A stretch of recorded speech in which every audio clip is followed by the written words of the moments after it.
Hello, and welcome back to the Meet the Translator podcast. My name is Dot, and this is the first episode of Season 3.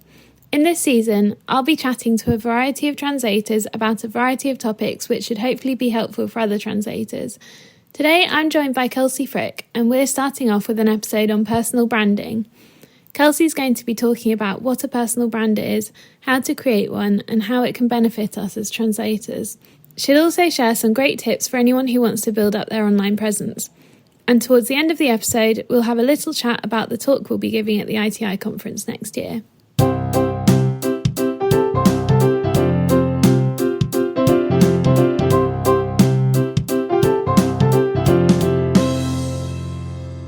Hey Kelsey, thank you so much for coming on my podcast today. It's really great to have you in person. Thanks for coming all the way up to Manchester. Hi, Dot. Yeah, thanks for having me. Thanks for inviting me onto the podcast. I'm super excited. I've been a big fan for a long time, so it's really exciting that I get to be part of it. Yay, that's awesome. So, do you want to give a little introduction, tell everyone who you are, what you do, and how you sort of got to where you are now? Yeah, sure. So I am first and foremost, a freelance translation account manager. Basically, my background is I came to the UK in 2011 to start my undergrad. I went to the University of East Anglia and studied translation, media, and French language, which is actually where I found the subtitling course and just completely fell in love with that. And a local agency was looking for a university student to do some work experience and teach them about subtitling and that sort of thing. So I thought, yeah, sign me up. Worked for them for a little bit, and then they offered me a full-time position. So I was working in that agency as a project manager and then as a senior account manager for 5 years, and then just went freelance this March. Which was scary to go freelance during a pandemic, but honestly, probably one of the best decisions I've ever made. So yeah, now doing freelance account management and subtitling and copywriting. That's awesome. I love that you went freelance as well. Like I only got to know Kelsey through LinkedIn and then through Instagram even more. And yeah, I probably wouldn't have if you hadn't gone freelance. I don't know. Yeah, no, honestly, when I went freelance, I realized that I needed to really dive into LinkedIn and do it well. And yeah, that's what I did. And it's awesome. Yeah, so today we're going to be talking all about personal branding. So Kelsey, do you want to start us off? What is a personal brand? Oh, that's a big question. A personal brand, it can really be whatever you want it to be. That's why it's kind of so brilliant. It's personal. It's individual to you. But it's just this kind of way of thinking about your values, the type of service that you want to offer, and how you want to be perceived by people. And it's this marketing technique to be seen as, seen as an authority, the first kind of person that you're going to turn to when you need this specific service. So it's a really useful technique to get noticed and especially heighten that inbound marketing. So inbound marketing is when your clients come to you rather than you selling to potential clients, basically. Yeah, and that's kind of it's a great way to do it, isn't it? It's the dream. Yeah. And I guess sort of you can put your personal brand, where would you put your personal brand? Where would you see somebody's personal brand? I think you should see someone's personal brand in whatever platform you're communicating with them on. So my personal brand, even though it started out on LinkedIn, it is in my email signature. It's on my Instagram. When I get a website, it'll be on my website. It needs to be, and that's what when you think about all the great brands, it's consistent throughout any platform that you see them on, and it's not just their colors or their logo or anything like that. It's also about your tone of voice and all of that stuff. I guess it's kind of about being recognizable. You want someone to see it and instantly know that that's you or that's your content without them actually having seen your name on it yet. Yeah, absolutely. Yeah, that's the idea, and be something that sticks out in people's minds. So who is personal branding for? Like, who needs a personal brand? Honestly, I think whether you're working in, because obviously being translators, we usually work in a B2B environment. That's kind of, the main sort of thing. I don't think I know any translators that work in a B2C environment. I only know that last month's podcast episode was with a mainly B2C translator who was doing genealogy. Oh, that's so cool. Most of her clients are like individuals looking for the service. But mostly, I think, like, that was kind of the first time that I'd heard anyone say that they were mostly B2C. So yeah, you're right, mostly B2B. Yeah, mostly B2B. But even no matter what, even if you are B2C, I think people that offer service-based businesses are, have a lot to gain from establishing a personal brand. But that's not to say, if you're in a big company, you don't have to be freelance to have a personal brand. You can be part of a company and still have a personal brand while also promoting that company. And it just goes back to the idea that, people end up buying from people. It's not like people see a big, translation company and think, oh yeah, that's the one. It's you have those conversations, you talk to people, and you end up buying, making your buying decisions off of that rather than, oh wow, like Pretty Colors or whatever. Yeah. I mean, Pretty Colors can help. Pretty Colors definitely help. Yeah. So what does your personal brand look like? Green.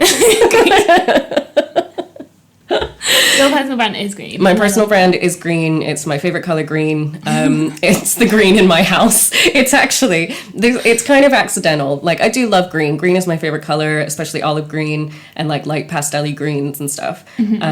But when we moved into our flat, me and my husband, I picked the color for the office because that was going to be my office. I had already been working from home for about 2 years by the time we moved into this place. So I picked this green, and it kind of just accidentally became my personal branding color, because when I decided to go into LinkedIn, I took my profile picture with, I actually had to, because my office is like painted, it's like half of the wall is painted and then half of the wall isn't, and the green is on the bottom half. Yeah. So I actually had to sit in front, like on the floor, to take this profile picture.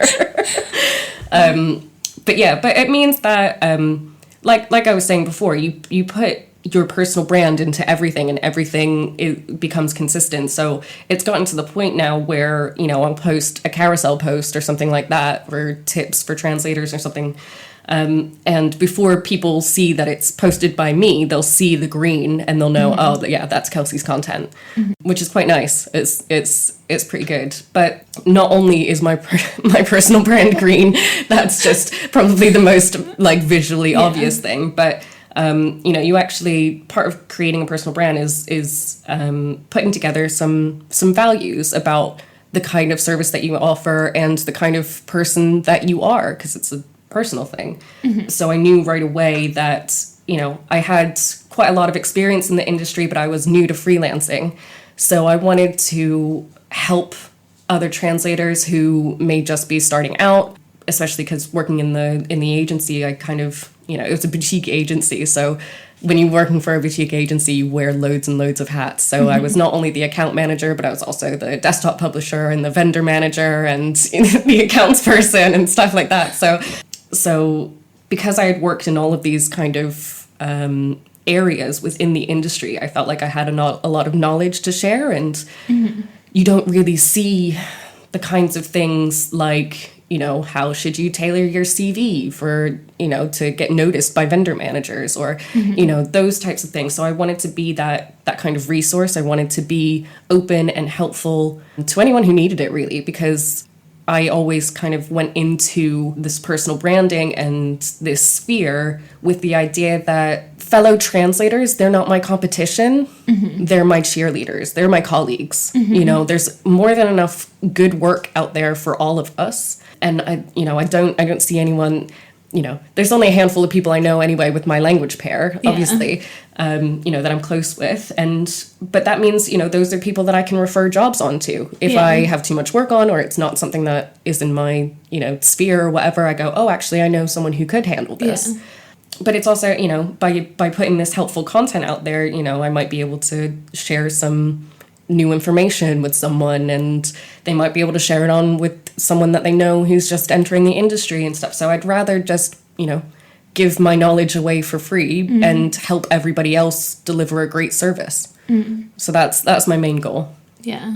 I think it's good. Like, I kind of love that mindset of everyone being like your cheerleaders, because like, I think it really is like, I was talking to, this is a bit random, but I was talking to my dad last weekend, and he's an architect, and he was kind of saying, like, it's so different in architecture from what he knows. A lot of architects like to kind of keep their secrets to themselves, and they don't really, like, they're like friendly and civil with each other, but not in the same way that the translators are.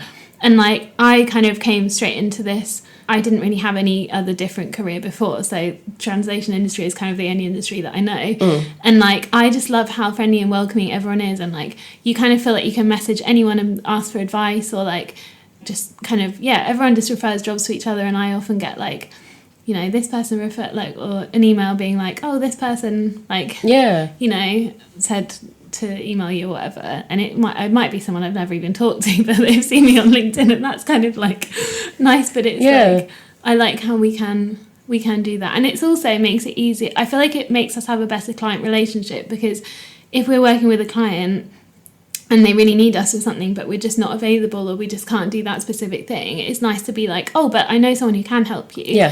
And then the client will appreciate that more as well. It doesn't necessarily mean they're going to go and then give all of their work to that person and they're going to steal your jobs. No. Like, it's not about that. It's just like, they'll appreciate that you know someone else who can do that and take that on, and then they'll still... Yeah, absolutely. Like, it makes their job easier, doesn't it? And it's not like...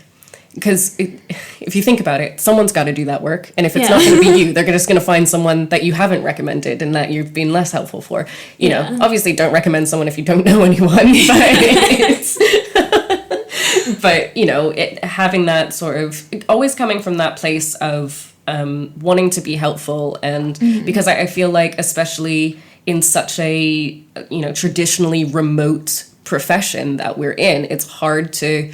I feel like you can really start to be really insular and start to be really guarded about yourself and your business, and feel, that it's like a Shark Tank out there. You feel like everyone's trying to attack you at all sides and that sort of thing, and you're in a competition with each other and all of that. But if you, as soon as you start opening up to that possibility that other people are just here to help, everybody wants to be earning, everybody wants to get great rates, everybody wants to work with great clients and stuff. But the more we talk about it, then the easier it gets. Obviously there's going to be translators out there who will never tell you what rate things are supposed to be at and stuff like that. They won't tell you their rates, they won't tell you what the market rate is and all of that stuff. But you just that's a small minority. No, definitely. Because I've really seen, and sometimes you even get to work together with people and stuff, and like, I mean, like literally like what we're doing right now. Absolutely. Like, this is, you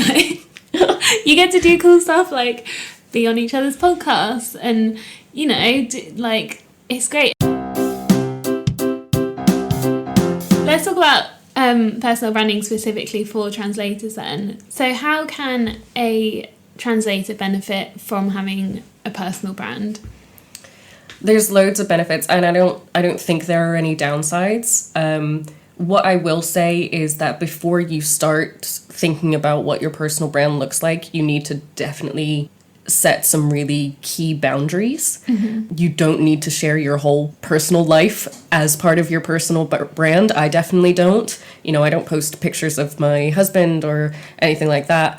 And that's like a hard boundary that I've set for myself. So just kind of introducing that before talking about the benefits is because I feel like that's something that a lot of people feel uncomfortable with in terms of personal branding, and I feel like it can be like selling your soul a little bit sometimes.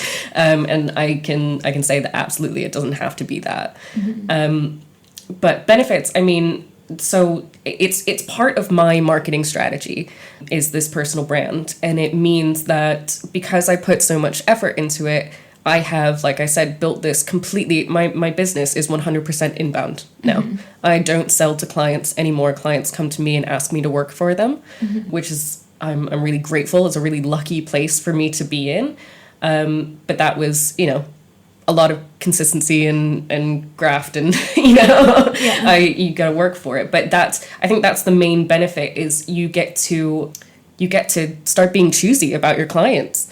Because I at this point now have more than I can feasibly say yes to, which means I get those wonderful opportunities to refer people to someone else. So that's the main benefit, is kind of the idea of having this personal brand is to be a bit omnipresent. You want to be seen regularly enough that when someone does need your service, they know who to contact immediately. Because if you think about, if you've been on LinkedIn long enough, you will have gotten one of those connection requests and someone says, hey, do you need website development services? Or do you want to buy Bitcoin? And it's like, well, maybe, but not right now. Leave me alone, dude. Because they're not hitting you right when you want to buy that service. And especially with services, it's so difficult. So you kind of, by having a personal brand that you're consistent about and that is noticeable and you put yourself out there enough, you kind of flip that on its head. And it means that you're so visible and so regular about it that when someone goes, oh, actually, I do need French to English translation, I know someone who's great for that. Let me get in contact with Kelsey.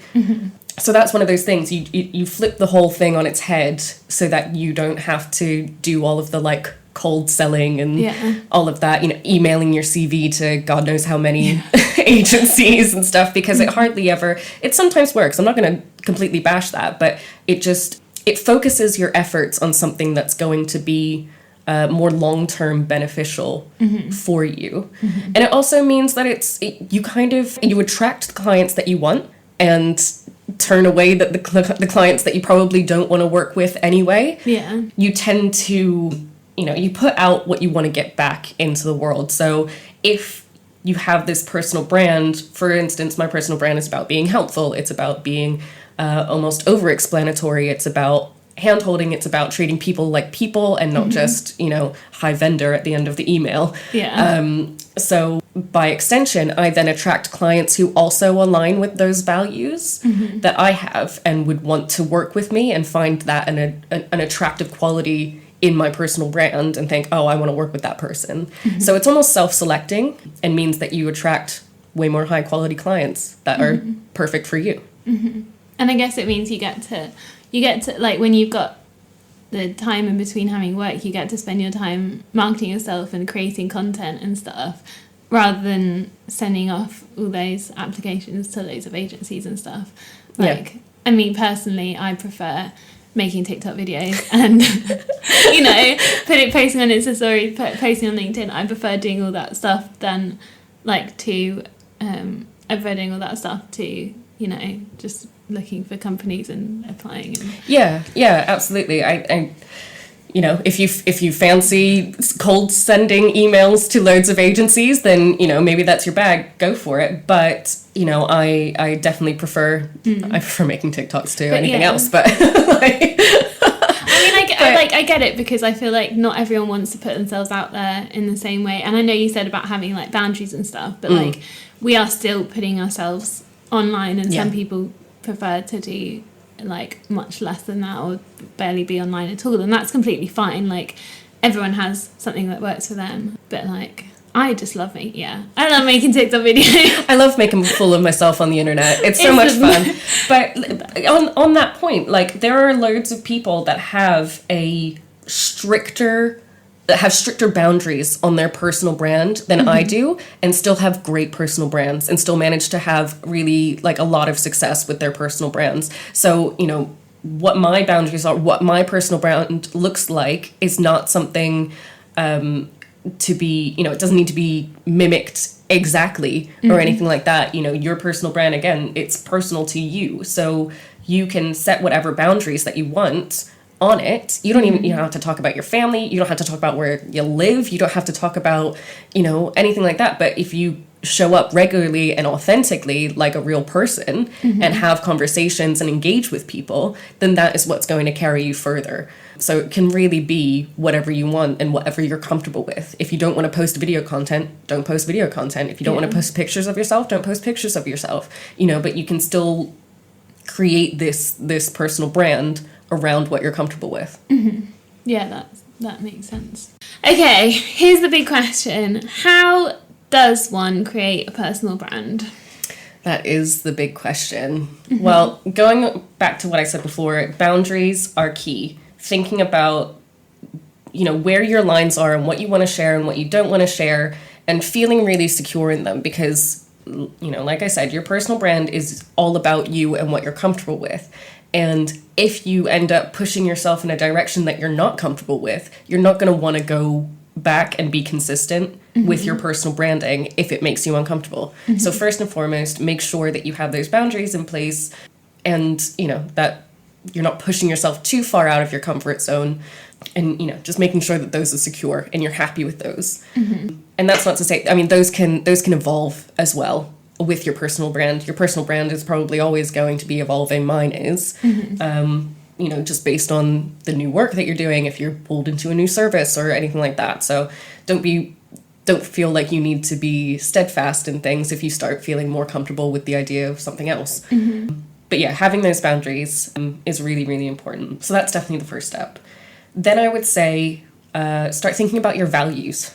What is the type of work that you want to do, and how do you want to do it? And how do you want to treat people? How do you want to work with others? How do you want to be treated? How do you want to work? Is it a high stress, urgent environment? Do you thrive in that? Or do you want something a bit more laid back? Do your own values feed into your specialism? Like if you are a sustainability translator or something like that, when your personal values kind of bleed into your work as well. Think about all of those things, and you can kind of put them into sections, like pillars. So, for example, what I have is, one of my pillars is self-care. One of my pillars is freelancing. One of my pillars is, education and learning and helping people. So I have those sort of pillars for when I realize that I need to create content. Then, by having these sort of bounds, these areas that I create content within and about, it almost fosters that creativity rather than, and it kind of feels a bit like the opposite of what you'd think. Because, well, I can just bring, I can talk about anything that I want to. It's all me. It's all my personal brand. But when you have these pillars that you like to talk about, it actually, it fosters that creativity, because then you start seeing parts of your life that you can talk about and fit into these pillars. I think it's quite a common creative method to actually give yourself some boundaries to work within and see what blooms in those boundaries. So having some sort of dimensions to your personal brand really fosters that creativity. It really reminds me actually of when I did art at school, and we used to have like a little square, and you'd hold up a square, and then you'd just draw exactly what was in that square, because it was easier to focus on that thing and do a good piece of work than to try and just draw everything. So absolutely. Like it's in it's the same sort of idea of like writing prompts or something like that. Anything that kind of gives you boundaries to work within actually fosters that creativity, because it makes it a lot less scary to start. And again, those things can change and evolve with you. That's totally fine. But just having somewhere to start and somewhere that you can feel, I do have things to talk about within these bounds. Now, in terms of kind of developing your tone of voice, that is so hard. My best advice for that is write how you talk, to be honest. I, will put some Americanisms in there and stuff. I obviously talk about American bits and that type of thing. So It's just one of those things that it's one of those muscles that you have to flex. You're probably not going to get it right the first time, but you just have to keep showing up and learning about what you feel comfortable with, what people like reading, and just practicing that kind of storytelling muscle as well, especially with more long form content like LinkedIn. Yeah. So say people have kind of done that, they've got it kind of nailed down what their boundaries are, what kind of things that they want to be talking about, what they kind of want their brand to be. What's the next step? Where can people go to, give out that brand? Yeah. Where they're comfortable. There should be a few things that you're looking at. Where are you comfortable putting that brand out there?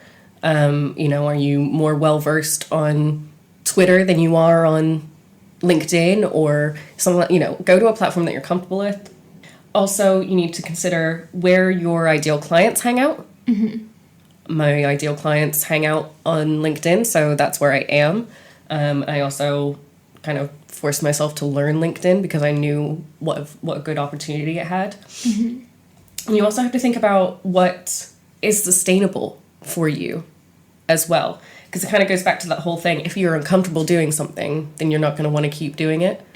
So once you consider those three things, there might be one or two platforms that you think, oh yeah, I can really go in on that. And I would suggest starting out with one platform and doing it well. I went really far in on LinkedIn, and it was only when I started posting more stupid TikTok content that people were like, can we see more of this? And I didn't want to be posting a new TikTok every day on LinkedIn because that would get old. So I said, okay, you know what, I'll start my Instagram account, and that can be, and I still don't put any pressure on my Instagram account. I mean, it's all personal branding and stuff like that. It's all still consistent, but I don't, I'm not like, I need to post every day on Instagram, or I need to show up for stories every day or anything like that. It's more of a bit like my playground, and I don't put any bounds on it. I still make sure that LinkedIn is my main source. Yeah, that makes sense. And then I guess also like, having like, if you've got a website, that's a good place, isn't it, to kind of put your brand on there? Yeah, absolutely. Yeah, if you have a website, I don't have a website. I don't think you need a website if you're starting out as a freelance translator. I know it looks really good, and a lot of people do have websites and find them useful, but I wouldn't say that it's a deal breaker if you don't have a website starting out as a freelancer. Yeah, I just find mine like a useful place to kind of have everything in one place and have links to everything in one place. Like, yeah, absolutely. And you've got your portfolio in your website as well. That's true.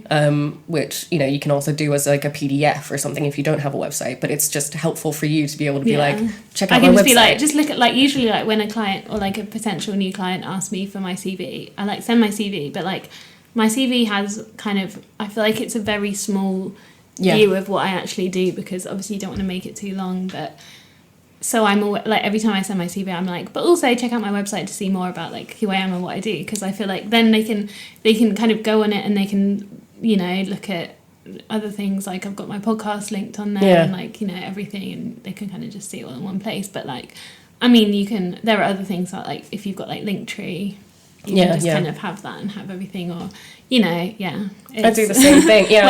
Whatever's. I do that as well. When people ask for my CV, especially more like direct clients and stuff, the people that I'm going to be working with, like on a more personal relationship basis, it's less for agencies.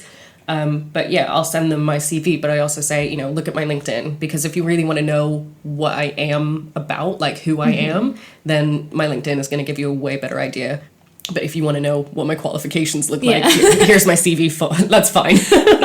It's almost like I'll do that to like tick the box of what you require. But like it's and I guess like your personal brand can lead kind of to yourself when you start going to events and stuff. I guess like you wanna be in person, have like come across the same way that you come across online, right? Like you wanna, I guess, talk the same way that you've written, or like have the same values that you've been writing about online and stuff. So like, I guess, would you say that like the way you turn up to events is also personal branding, or is that going a bit far with the term?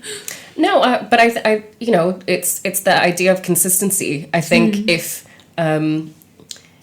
people meet me at an event and they come away from the experience being like, wow, Kelsey's a real piece of work, then that doesn't bode well for me. It's not, you know, I'm not a nice person just for internet likes or something. You know, I just want to be a nice person, full stop. But you know, it's everyone has their bad days and stuff, and someone might come off from an experience, you know, with me and be like, oh, well, that was different than I thought it was going to be, but that's just life. And I guess when you're online, that just happens in a way that, like, maybe less people like that post that you posted or whatever. But yeah, I mean, the whole thing about the personal brand is that it is still me. It is still authentically me. I am still Kelsey, the personal brand, as well as Kelsey, you know, the person.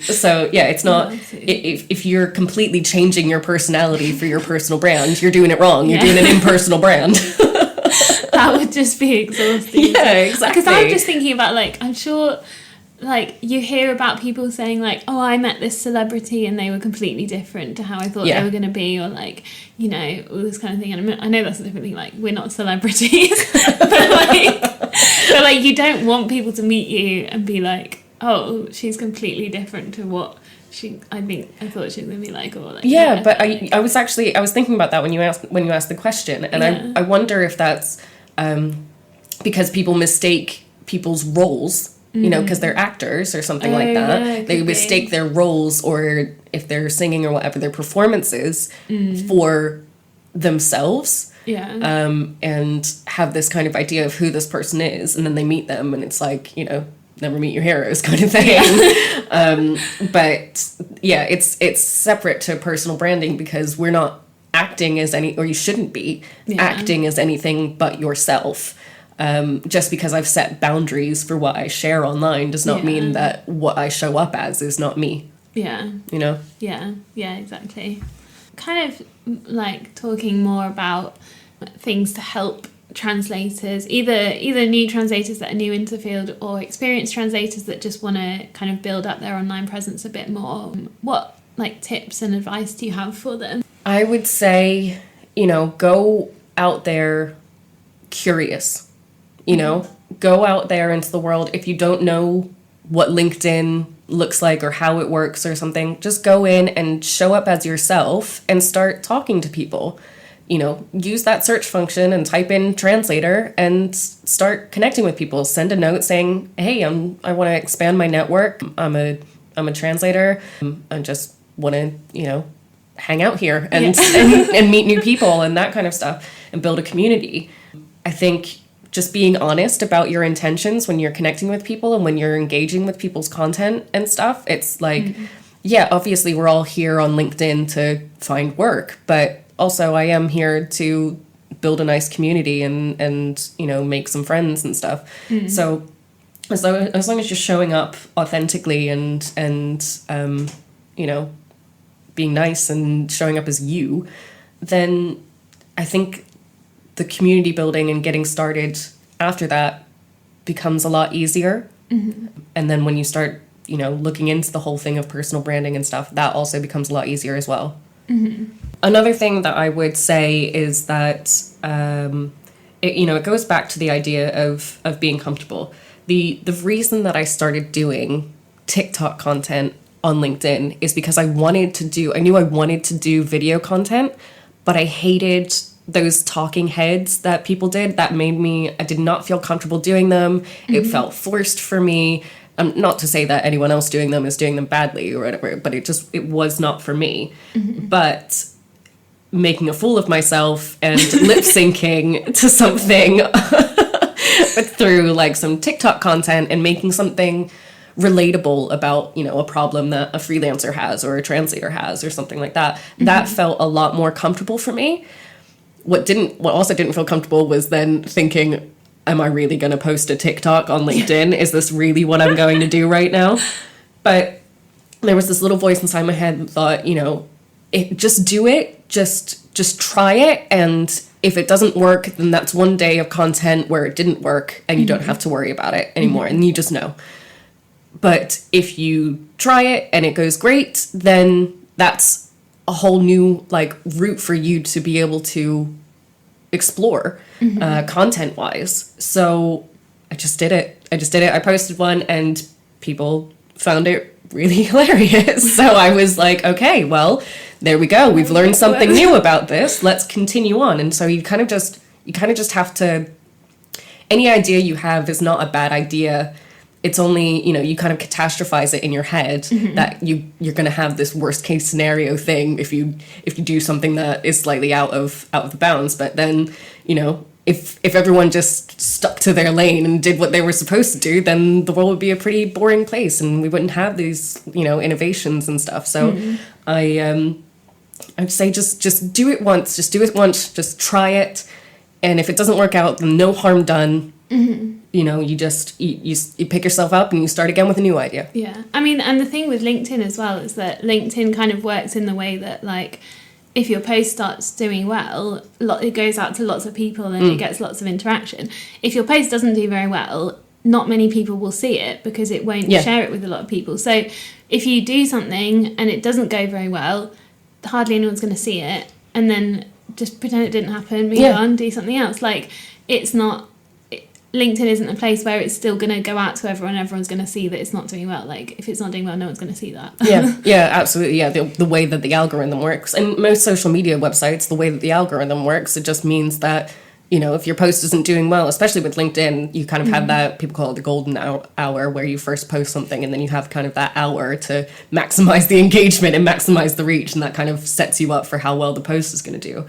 But you don't have to worry if something doesn't go well or as well as you thought it might do, or you're worried, you're not sure how people are going to receive it. If people don't like it, you've still learned something valuable there. You've still got a valuable piece of information for your future content. Speaking of doing the thing, I reached out to you 2 months ago, something like that. Yeah, something like that. On Instagram, and we had spoken a bit on, I think we'd interacted a bit on LinkedIn and a little bit on Instagram, but not loads. And what had happened was I'd got an email from the ITI, which I think they just sent out to everyone saying they were looking for speakers for their conference next year. And I was like, I just kind of read the email and I kind of looked at the topic and I was like, actually, that's quite an interesting topic. Kind of clicked on it, read a bit more on the website, and actually was like, I have an idea for this topic. I think it'd be really cool to do something, because it was, embracing change, emerging stronger, or something like that. And I was like, actually, I have a really good idea. And then I just straight away thought of you because of your TikTok videos and the content you'd be creating. And I was like, Kelsey would be perfect for this. And I was kind of like, I also, like, it wasn't something I felt like I could have done on my own anyway. And I was like, I want to do this with Kelsey. So even though, like, I didn't know you that well at all, like, really. So I went on Instagram and I sent you a voice note of just, like, the thing is, I'm the kind of person, I have an idea and I get really excited and I'm like, so I literally, like, over my phone, sent you a voice note and I was like, I've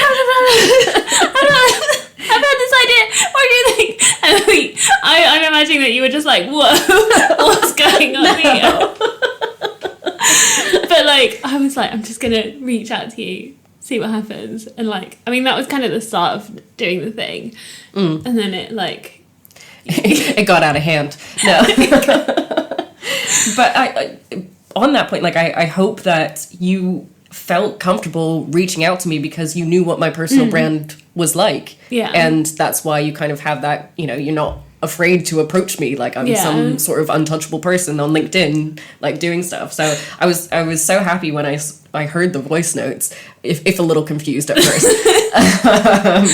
But it was such a great idea. I was immediately on board, and then we started talking a lot because we were doing a lot of planning. We had to get to know each other. We had to figure out how each other worked, all of that stuff, all remotely as well. Yeah, it just kind of, it blossomed into this thing, and kind of from the get-go, we thought, okay, well, we think it's a great idea. So that's kind of all we need. We think this is a great idea.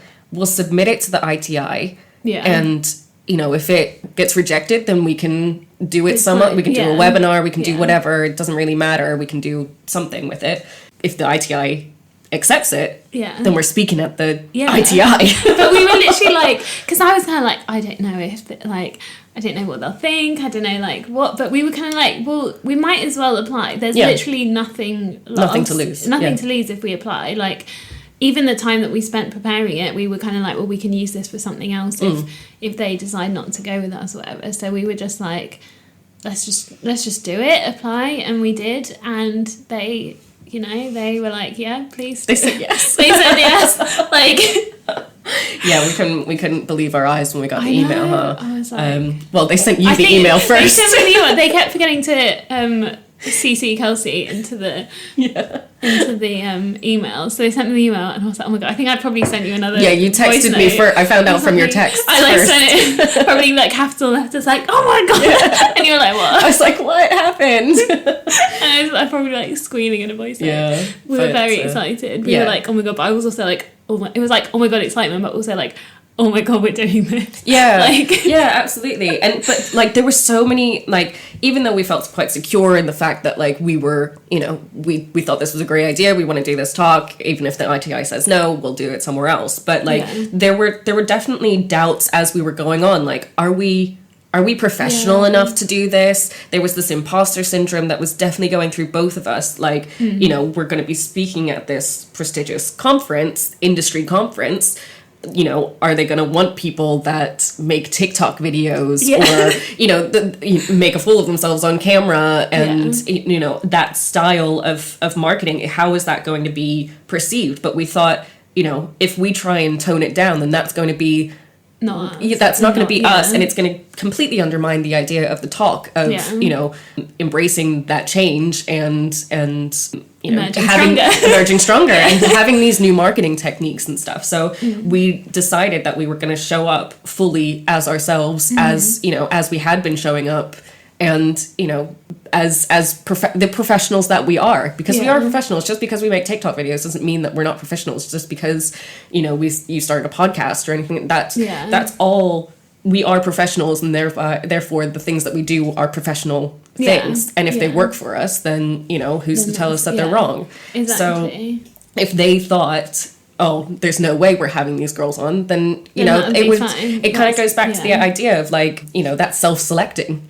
Yeah. It's almost like if we got turned down for the talk, then it would have been like, well, maybe that's not our audience. Maybe that's not the people that want to hear us talk, and that's okay. But I think it would have been better to get turned down for the talk doing it exactly how we wanted it than have tried to adapt what we submitting to kind of tone it down to what we thought they might want. Like, if we'd have done that and then got accepted, I think that would be really difficult, because it wouldn't be authentic. It would just be like trying to be that. But I think actually, like, doing it at the ITI conference is really cool, because we can reach like a different audience, because like the kind of stuff that we're talking about, if we just talked about it on LinkedIn, where everyone is already on LinkedIn and the people that are already using it and doing a lot of the things that we talk about are already doing that on LinkedIn, it's not going to have as much of an impact as doing it somewhere like the ITI conference, which will, I assume, have a lot more people that do their marketing and do everything in lots of different ways and aren't all on LinkedIn and everything. So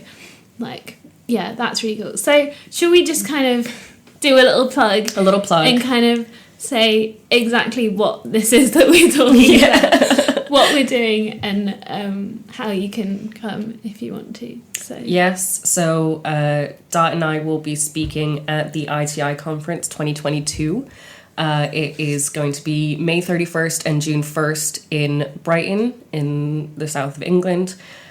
Super early bird tickets are available now. I would recommend, because the pricing structure does get a bit higher, and it might be, you know, cost prohibitive for a bit further down the line. The name of our talk is going to be Disrupting LinkedIn, the New Marketing Techniques for Translators. We're going to touch on building a personal brand, overcoming imposter syndrome, and just doing the thing like we've been doing. So if you do want to come along, meet us, say hi. Yeah, listen to more of what we've got to talk about together. Maybe make a TikTok.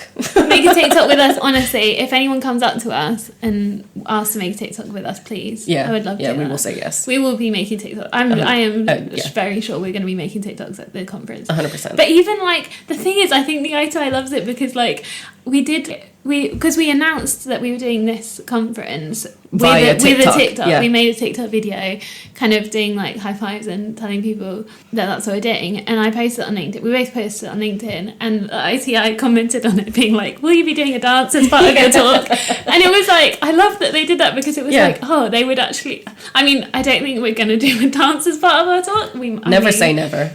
Never say never, but like, it wasn't part of the plan. But since true. the ITI asked, maybe we should just do Maybe we have to deliver a 50-minute long TikTok style presentation.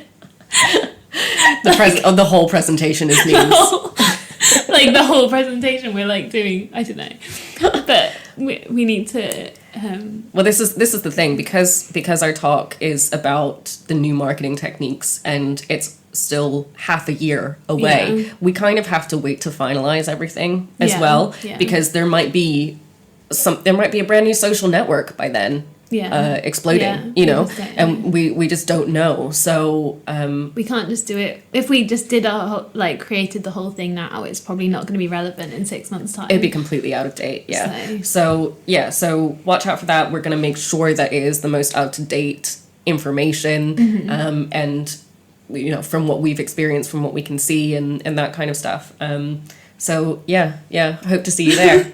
Yeah, definitely. And one more little plug, since this is a podcast, and we know that you are going to be starting your own podcast soon. Yes. Do you want to tell everyone a bit about that in case they want to have a listen as soon as it's out? Yes, thank you. So for a bit of context, I'm starting this podcast. It started out of a conversation that I had with my husband about 2-3 years ago or something like that. Mm-hmm. We realized that we were both considered first-generation immigrants.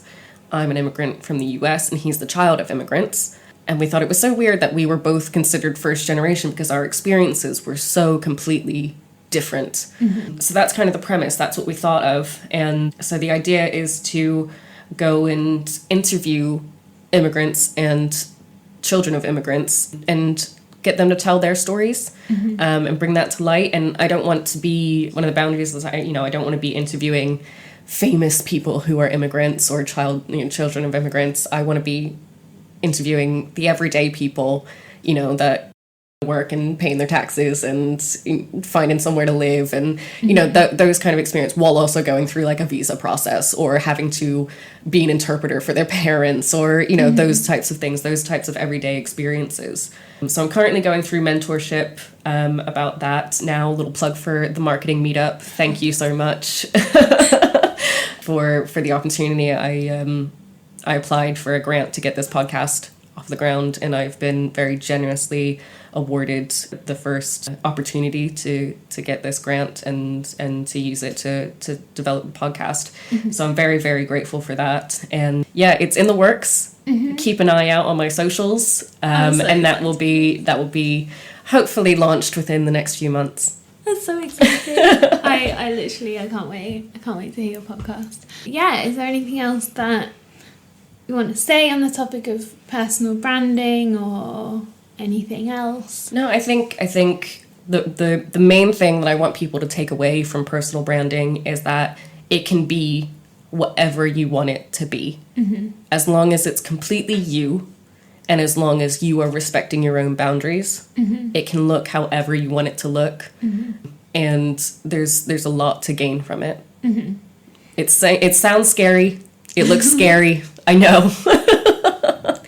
But you got to start somewhere. We all have. Yeah. We've all started somewhere. You should see some of the posts that I did before I figured out how it all worked and stuff like that, and found my voice and everything like that. I've made my own fair share of terrible posts and content and stuff. I still make content that gets like 2 likes or whatever, and flies under the radar. Yeah. But it's just, you have to realize that all of that is good information for you. All of that is a learning experience, and if you show up regularly, that's going to be the most important thing. Mm-hmm. And it's all the more reason to create more content if you do one that doesn't do so well. Create more to cover up.